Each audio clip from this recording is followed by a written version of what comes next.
Hi hello வணக்கம். நான் உங்கள் நடிகர் மீசை ராஜேந்திரன். அப்பா மீடியாவில் சிவப்பு கம்பள நிகழ்ச்சியில் உள்ளது உள்ளபடி சொன்னது சொன்னபடி திரை விமர்சனம்.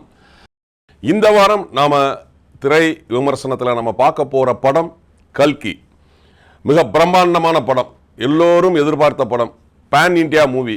அதாவது நம்மளுடைய தமிழ் நடிகர்கள் உலக நாயகன் திரு கமலஹாசன் அவர்கள் மற்றும் சோபனா மேடம் மற்றும் பசுபதி சார் நடிச்சிருக்கிறாங்க. தெலுங்கில் வந்து பார்த்திங்கன்னா பிரபாஸ் சார் இன்றைக்கி வந்து இந்தியாவிலேயே அதிகமான சம்பளம் வாங்கக்கூடிய ஹீரோவில் அவரும் ஒருத்தர். அது போக வந்துட்டு விஜய் தேவரகொண்டா நடிச்சிருக்கிறாரு, இயக்குனர்கள் ராஜமௌலி நடிச்சிருக்கிறாங்க, அப்புறமா வந்துட்டு பார்த்திங்கன்னா ராம்கோபால் வர்மா நடிச்சிருக்கிறாரு, அப்புறம் வந்து பார்த்திங்கன்னா இந்தியில் மிகப்பெரிய சூப்பர் ஸ்டார் திரு அமிதாப் பச்சன் சார் நடிச்சிருக்கிறாங்க. மலையாளத்தில் உள்ள திரு துல்கர் நடிச்சிருக்காரு, மம்முட்டி சாரோட பையன் துல்கர் சார் நடிச்சிருக்கிறாரு. இதோட இயக்குனர் நாகு அஸ்வின் அப்படிங்கிறவர். இதுக்கு முன்னாடி வந்து அவர் என்ன படம் பண்ணியிருந்தார் அப்படின்னா மகாநதின்னு சொல்லிட்டு நம்மளுடைய பழைய நடிகை சாவித்திரி மேடத்தோட பயோகிராஃபியை பண்ணவர். அது கீர்த்தி சுரேஷ் மேடம் அதில் நடிச்சிருப்பாங்க. அவர் தான் இந்த படத்தோட இயக்குனர். அவங்க அப்பா வந்து மிகப்பெரிய தயாரிப்பாளர், கிட்டத்தட்ட ஒரு 45 வருஷமாக வந்து அவங்க வந்து தயாரிப்பு ஃபீல்டில் இருக்கிறார். ஏன்னா சீதாராமாயணம் அந்த படமெல்லாம் அவங்க தான் தயாரித்தவங்க. வந்து பார்த்திங்கன்னா பிரபாஸ் சாருக்கு வந்து ஆதி புருஷ், அதுக்கப்புறம் சலாருக்கு அப்புறம் இந்த படம் வந்திருக்கு. மிக எதிர்பார்த்த படம் வந்து நம்ம வந்து சொல்லணும் அப்படின்னா இதில் வந்து சில விஷயங்கள் வந்து ரொம்ப பாசிட்டிவாக இருக்குது. அதாவது டெக்னிக்கலாக வந்துட்டு மிக ஸ்ட்ராங்காக இருக்குது. அது வந்து டைரக்டர் வந்து சூப்பராக பண்ணியிருக்காரு. அந்த மாதிரி எனக்கு தெரிஞ்சு இந்தியாவிலே இந்த டெக்னிக்கலாக இந்த மாதிரி படம் வந்து ராஜமௌலி சார் எடுத்திருக்கிறாங்க, அடுத்து இவர் எடுத்திருக்கிறார். மிகப்பெரிய ஒரு டெக்னிக்கல் அட்வென்ச்சர் மூவி தான். ஏன்னா நம்மலாம் வந்து இங்கிலீஷ் படத்தில் தான் நம்ம பார்த்துருக்குறோம். ஏன்னா அவதார் இந்த மாதிரி படங்களில் தான் நம்ம வந்து பார்த்துருக்குறோம். அதை வந்து நம்மளுடைய இந்தியன் மூவியில் வந்து அந்த டெக்னிக்கலை இம்ப்ளிமெண்ட் பண்ண விஷயம் வந்து சூப்பர் விஷயம். கதை அப்படின்னு பார்த்திங்கன்னா நம்மளுடைய மகாபாரதத்தில் குருஷேத்ர வாரிலிருந்து ஆரம்பிக்குது.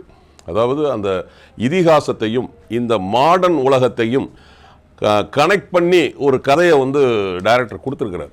அதை வந்து மிக அழகாக கனெக்ட் பண்ணியிருக்கிறாரு டைரக்டர். வந்து உண்மையிலே வந்து பெரிய விஷயம். ஒரு இதிகாசத்திலிருந்து ஒரு சப்ஜெக்டை எடுத்து அதை வந்து மாடர்ன் எபிக்கில் வந்து உள்ளே கனெக்ட் பண்ணி கொண்டு போகிற விஷயம் வந்து மிகப்பெரிய ஒரு விஷயம்.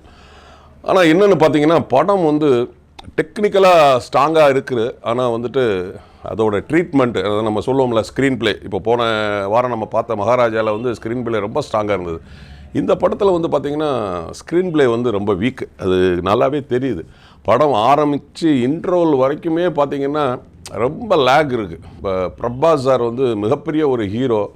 அவருடைய இன்ட்ரோடக்ஷனை வந்து பார்த்திங்கன்னா அது ஒரு மாஸ் ஹீரோக்கான ஒரு இன்ட்ரோடக்ஷன் இல்லை.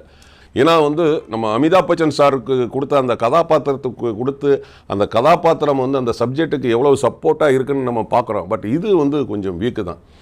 அதே மாதிரி பார்த்திங்கன்னா உலக நாயகன் ரொம்ப எதிர்பார்த்துட்டு போனோம். சரி, கமல் சார் வந்து இந்த படத்தில் வந்து 13 நாள் டேட் கொடுத்துருக்கிறாரு, பல கோடி ரூபாய் வந்து சம்பளம் வாங்கியிருக்கிறாரு. அது மிக மேக்கப்லாம் வித்தியாசமாக தான் இருந்துச்சு பார்க்கும்போது.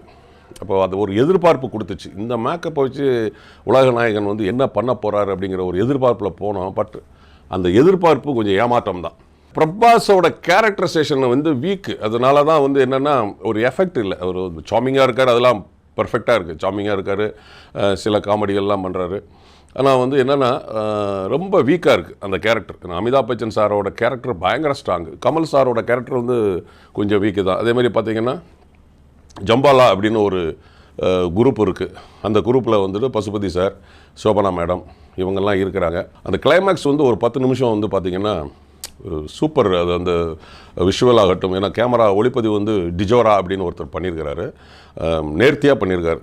அந்த ஃபைட்டுலாம் கிட்டத்தட்ட பிரபாஸ் சாரோட ஃபைட்டும் அமிதாப் சாரோட ஃபைட்டு எனக்கு கிட்டத்தட்ட 80 வயசுக்கு மேலே ஆகுது. அமிதாப் சார் செமையாக பண்ணியிருப்பாங்க. பட் அமிதாப் சாரை வந்து எப்படி அது கிராஃபிக்ஸில் பண்ணாங்களா எப்படிங்கிறது தெரில அந்த ஃபைட்டுலாம். ஏன்னா அவர் ஆல்ரெடி ஏற்கனவே வந்து ஏஜ் ப்ளஸ் ஹெல்த் இஷ்யூ இருக்கிறதுனால ஆல்மோஸ்ட் வந்து கிராஃபிக்ஸ் தான் பண்ணியிருப்பாங்கன்னு நினைக்கிறேன். டூப் வச்சு பண்ணியிருப்பாங்க. பட் அந்த கிளைமாக்ஸ் ஃபைட்டில் வந்து வேறு லெவலில் பண்ணியிருப்பார் அமிதாப் சார். ஏன்னா இதில் படத்திலேயே வந்து நல்ல கேரக்டர் அப்படின்னு நல்ல கேரக்டரைசேஷன் அப்படின்னு பார்த்தீங்கன்னா அமிதாப் சாரோட கேரக்டரைசேஷன் தான். மற்றபடி பார்த்தீங்கன்னா இசை வந்து சந்தோஷ் நாராயணன் சார். அதாவது பாடல்கள் வந்து படங்களில் வந்து இல்லை, படத்தில் வந்து பாடல்கள் வந்து பேக்ரவுண்டில் தான் பாடு ஒரு பாட்டு வருது. மற்றபடி வந்து பார்த்திங்கன்னா படத்தில் வந்து பாடல்கள் கிடையாது, காமெடி கிடையாது. ஆனால் என்னென்னா ஒரு ஒரு ஒரு ஒரு வில்லன் நான் இதில் பெரிய மைனஸ் என்னென்னா இதில் வந்து அந்த அந்த இன்ட்ரோடக்ஷன் வந்து எனக்கு என்னமோ அது வந்து ரொம்ப கம்மியாக தெரியுது. ஏன்னா ஒரு ஹீரோவோட இன்ட்ரோடக்ஷனும் வந்து கம்மியாக தெரியுது. கமல் சாரோட அந்த இன்ட்ரோடக்ஷனும் வந்து இன்னும் எஃபெக்டாக பண்ணியிருந்துருக்கணும். ஏன்னா இவ்வளவு செலவுகள் சுமார் 600 கோடி ரூபாய் செலவு பண்ணி உலக அளவில் இருக்கிற டெக்னிக்கெல்லாம் இந்தியாவுக்கு கொண்டு வந்து நம்ம வந்து அந்த அவதார் படத்தில் நம்ம பார்த்தோம், மேட் மேக்ஸு, இந்த மாதிரி அயன்மேன், இந்த மாதிரி படங்கள்லாம் தான் நம்ம பார்த்தோம். அதை வந்து நம்ம இந்திய ஃபிலிமில் கொண்டு வந்திருக்காரு அப்படின்னா, ஸோ அதுக்கு மெனக்கட்டவர் அந்த கதையிலையும் அதோடைய ஸ்க்ரீன் பிளேயிலையும் அந்த கேரக்டரைசேஷன்லையும் வந்து அவர் மெனக்கடலை. அது நல்லாவே தெரியுது. ஏன்னா படங்கள் வந்து பார்க்கும்போது பார்த்திங்கன்னா நிறைய இங்கிலீஷ் படங்களோட பாதிப்பு இருக்குது. ஒவ்வொரு படமும் சொல்லலாம், கிட்டத்தட்ட ஒரு எனக்கு தெரிஞ்சு இங்கிலீஷ் படங்கள் ஒரு 7-8 படங்கள்லேருந்து நிறைய அவர் வந்து அங்கேருந்து சீன்ஸ்லாம் எடுத்துருக்கிறார். அதேமாதிரி டெக்னிக்கலாக வந்து பயங்கரமான ஸ்ட்ராங்கு, அதில் வந்து மாற்றுக்கிறதே கிடையாது. நிச்சயமாக வந்து அவார்டு வாங்கும். அது அந்த டெக்னிக்கலுக்கு அவார்டு வாங்கும். கதைக்கோ, கதை காலத்துக்கோ, ஸ்கிரிப்டுக்கோ, டைரக்ஷனுக்கோ வந்து அது வந்து அவார்டு வாங்காது. டெக்னிக்கலாக வந்து இந்தியா அளவில் அது வந்து நிச்சயமாக அவார்டு வாங்கும். ஏன்னா RR நம்ம RRR ராஜமௌழி சார் படம் பார்த்துருக்குறோம், பாகுபலிலாம் பார்த்துருக்குறோம். பாகுபலியை கம்பேர் பண்ணும்போது என்னுடைய தனிப்பட்ட கருத்து, பாகுபலியை கம்பேர் பண்ணும்போது இந்த படம் வந்து கொஞ்சம் வீக்கு தான். இந்த படத்தில் வந்து நம்ம இன்ட்ரோல் வரைக்கும் வந்து பார்த்திங்கன்னா ஒரு எதிர்பார்ப்பே இல்லாமல் அப்படியே ட்ராக்காக ஒரு சீனு எப்படா முடியும் அப்படிங்கிற மாதிரி இருக்குது. ஏன்னா இப்போ படம் வந்து அவ்வளவு செலவு பண்ணி அந்த அந்த அந்த எதிர்பார்ப்பை வந்து டைரக்டர் வந்து கொடுக்கல. ஏன்னா மகாநதிங்கிற ஒரு படத்தில் பயோகிராஃபி சாவித்திரி மேடத்தோட பயோகிராஃபியை கீர்த்தி சுரேஷ் மேடம் வந்து அந்த அளவுக்கு அருமையாக நடிச்சிருப்பாங்க. ஸ்க்ரீன் பிளே ரொம்ப நல்லாவே பண்ணியிருப்பாங்க. ஃபஸ்ட்டு பார்ட்டே நம்ம வந்து உட்காந்து பார்க்குறதுக்கு ரொம்ப கஷ்டப்பட்டு உட்காந்து பார்த்தோம். இதை வந்து திரு நாகு அஸ்வின் டைரக்டர் வந்து அந்த செகண்ட் பார்ட்டில் நிவர்த்தி பண்ணணும். கொஞ்சம் கதை கேரக்டரைசேஷனில் ஸ்க்ரீன் பிளேயில் கான்சன்ட்ரேஷன் பண்ணணும். ஏன்னா படம் நம்ம வந்து ஈஸியாக சொல்லிட்டு போயிடலாம், விமர்சனத்தை வந்து நம்ம தெளிச்சிட்டு போயிடலாம். ஆனால் அது எடுக்கிறவங்களுக்கு தான் அதோட கஷ்டம் தெரியும். ஏன்னா நானும் வந்துட்டு ஃபிலிம் இன்ஸ்டியூட்டில் இயக்குனர் பிரிவில் படித்தவன் தான். பட் எடுக்கணும்னு நம்ம வந்து மக்களுக்கு நம்ம கொடுக்கணும்னு நினைக்கும்போது எல்லா மக்களுமே அதை வந்து ரசிக்கணும். அதுதான் ஒரு நல்ல இயக்குனருக்கு அழகு. கண்டிப்பாக அடுத்த பாட்டில் வந்து திரு நாகு அஸ்வின் வந்து அவர்கள் அதை வந்து மெனக்கட்டு அதை வந்து நல்லபடியாக கொடுப்பாருன்னு நினைக்கிறேன். அதே மாதிரி செகண்ட் பார்ட்டில் வந்து கமல் சார், பிரபாஸ் சார் அதை எப்படி 2 பேரும் மீட் பண்ணுறாங்க, அதை எப்படி கொண்டு போகிறாங்க அப்படிங்கிறத நம்ம வந்து பொறுத்து இருந்து தான் நம்ம செகண்ட் பார்ட்டில் பார்க்கணும்.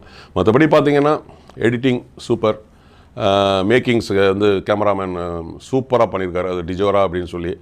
அதே மாதிரி வந்து சந்தோஷ் நாராயணன் சார் அவருக்கு கொடுத்த வேலையை அவர் வந்து சரியாக பண்ணியிருக்கிறார் இசையமைப்பில், பேக்ரவுண்டு பிஜிஎம்மில்.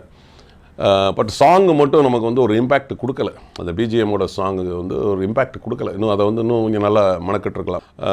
பிரபாஸ் சார் வந்து பொதுவாகவே வந்து அவருடைய படங்களில் தொடர்ந்து வந்து இந்துத்துவாவை வந்து தெளிச்சுக்கிட்டு இருக்கிறார். அது நல்லாவே நமக்கு தெரியுது. ஆதிபுருஷ் ஆகட்டும், ஷலார் ஆகட்டும், எதாக இருந்தாலுமே வந்து இந்த இந்துத்துவாவை உள்ளே கொண்டு வந்துடுறாரு. எப்படின்னாலும் அது அவர் அறிஞ்சு வருதா இல்லைனா அது அவர் வந்து தெரிஞ்சுக்கிட்டு அதை செய்கிறாராங்கிறது தெரில. இந்த படத்துலேயும் திரு பிரபாஸ் அவர்கள் அந்த இந்துத்துவாவை உள்ளே திணிச்சிட்டார். அது நல்லாவே தெரியுது. சில இடங்களில் வந்து அந்த கொடிகள்லாம் வருது, காவி கொடிகள் வருது. அது வந்து அப்போ அந்த ப்ளஸ் அந்த இதிகாசங்கள் பேஸ்மெண்ட் அந்த இதெல்லாமே வந்து பார்த்திங்கன்னா அது இந்துத்துவாவோட கொள்கை தான். ஐ திங்க் பிரபாஸ் சார் அவர்கள் வந்து RSS அவங்களுடைய ரெப்ரசன்டேட்டிவாக மாறிட்டு இருக்காரோ அப்படிங்கிற மாதிரி எனக்கு தோணுது. பட் எனிவே டைரக்டரோட ஒரு வித்தியாசமான ஒரு முயற்சிக்கு எங்களுடைய சிவப்பு கம்பள நிகழ்ச்சியின் சார்பாக வாழ்த்துக்கள். ஏன்னா நான் ஆல்ரெடி ஏற்கனவே சொன்ன மாதிரி தான், படம் அப்படிங்கிறது எடுக்கிறது கஷ்டம், அதை கொடுக்கறது கஷ்டம், அதை கொண்டு போய் சேர்க்கறது கஷ்டம். இவ்வளவு பட்ஜெட்டில் எடுத்த திரு நாகு அஸ்வின் சார் இன்னும் மெனக்கட்டு அந்த கதையிலையும் கதைகளத்திலையும் வந்து கவனம் செலுத்தியிருந்தால் கல்கி மிக ஒரு பிரம்மாண்டமான ஒரு திரைப்படமாக பாகுபலி அளவுக்கு பேசப்பட்டிருக்கும். இருந்தாலும் மக்கள் நீங்கள் வந்து இந்த டெக்னிக்கல் விஷயங்களை வந்து பார்க்கணும் அப்படின்னா இதை நீங்கள் போய் தேட்டரில் தான் போய் பார்க்கணும். ஏன்னா இது 2Dலையும் ரிலீஸ் பண்ணியிருக்கிறாங்க, 3Dலையும் ரிலீஸ் பண்ணியிருக்கிறாங்க ஒரு சில தேட்டரில். இதை நீங்கள் வந்து தேட்டரில் போய் பார்த்தீங்கன்னா தான் அந்த விஷுவல் எஃபெக்ட் நல்லா இருக்கும். மீண்டும் அடுத்த வாரம் ஒரு புதிய படத்தின் திரை விமர்சனம், அதாவது சிவப்பு கம்பள நிகழ்ச்சியில் நான் உங்களை சந்திக்கிறேன். நேற்று, இன்று, நாளை, என்றுமே நடிகர் மீசை ராஜேந்திரன். நன்றி, வணக்கம். வணக்கம் வணக்கம். அப்பா மீடியா சார்பாக எங்கள் அப்பா அப்படின்ற ஆல்பம் சாங் பண்ணியிருக்காங்க. அதில் ஆக்ட் பண்ணியிருக்கிறது லக்ஷனா ரிஷி அவங்க. ஸோ நல்லா ஆக்ட் பண்ணியிருக்காங்க. ஸோ ஆல்பம் சாங் நல்லா வந்திருக்கு. அவங்க எல்லாருக்கும் என்னோட மனமார்ந்த வாழ்த்துக்களை தெரிவிச்சுக்கிறேன். அப்பா மீடியா சேனலை சப்ஸ்கிரைப் பண்ணுங்கள், பெல் பட்டன் ப்ரெஸ் பண்ணுங்கள், வீடியோ பிடிச்சிருந்தால் ஷேர் பண்ணுங்கள், லைக் பண்ணுங்கள், கமெண்ட் பண்ணுங்கள். தேங்க்யூ.